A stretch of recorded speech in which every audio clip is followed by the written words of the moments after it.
O Concello de Lousame afronta o final de ano con actividades culturais e avances cara ao 2025. O Goberno traballa xa na elaboración dos orzamentos e do pos da Deputación. Esta época do ano caracterízase polo desenvolvemento de numerosas actividades pensadas para dinamizar o período vacacional dos máis pequenos. Sen embargo, a actividade non cesa nos concellos, que seguen a ultimar detalles en todos os ámbitos. A parte de todos os traballos que facemos normalmente sin parar, pechando exercicio, que non é fácil, e elaborando un novo presuposto, pois eu que invito a todos os veciños é a participar nas actividades culturais que hai neste mes, tamén nas actividades navideñas, como pode ser a cabalgata de Reis, e todas as cousas que son motivo de alegría e de festexar.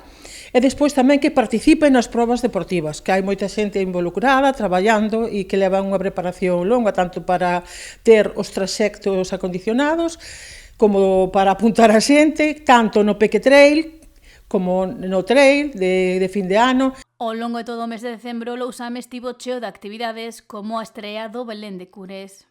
E baixando dende o Iroite cara a Gorgosa, que é unha ermida que hai na parroquia de Camboño, son unhas vistas extraordinarias, e ali quedou o Belén para que podan visitar os que queiran durante todo o Nadal.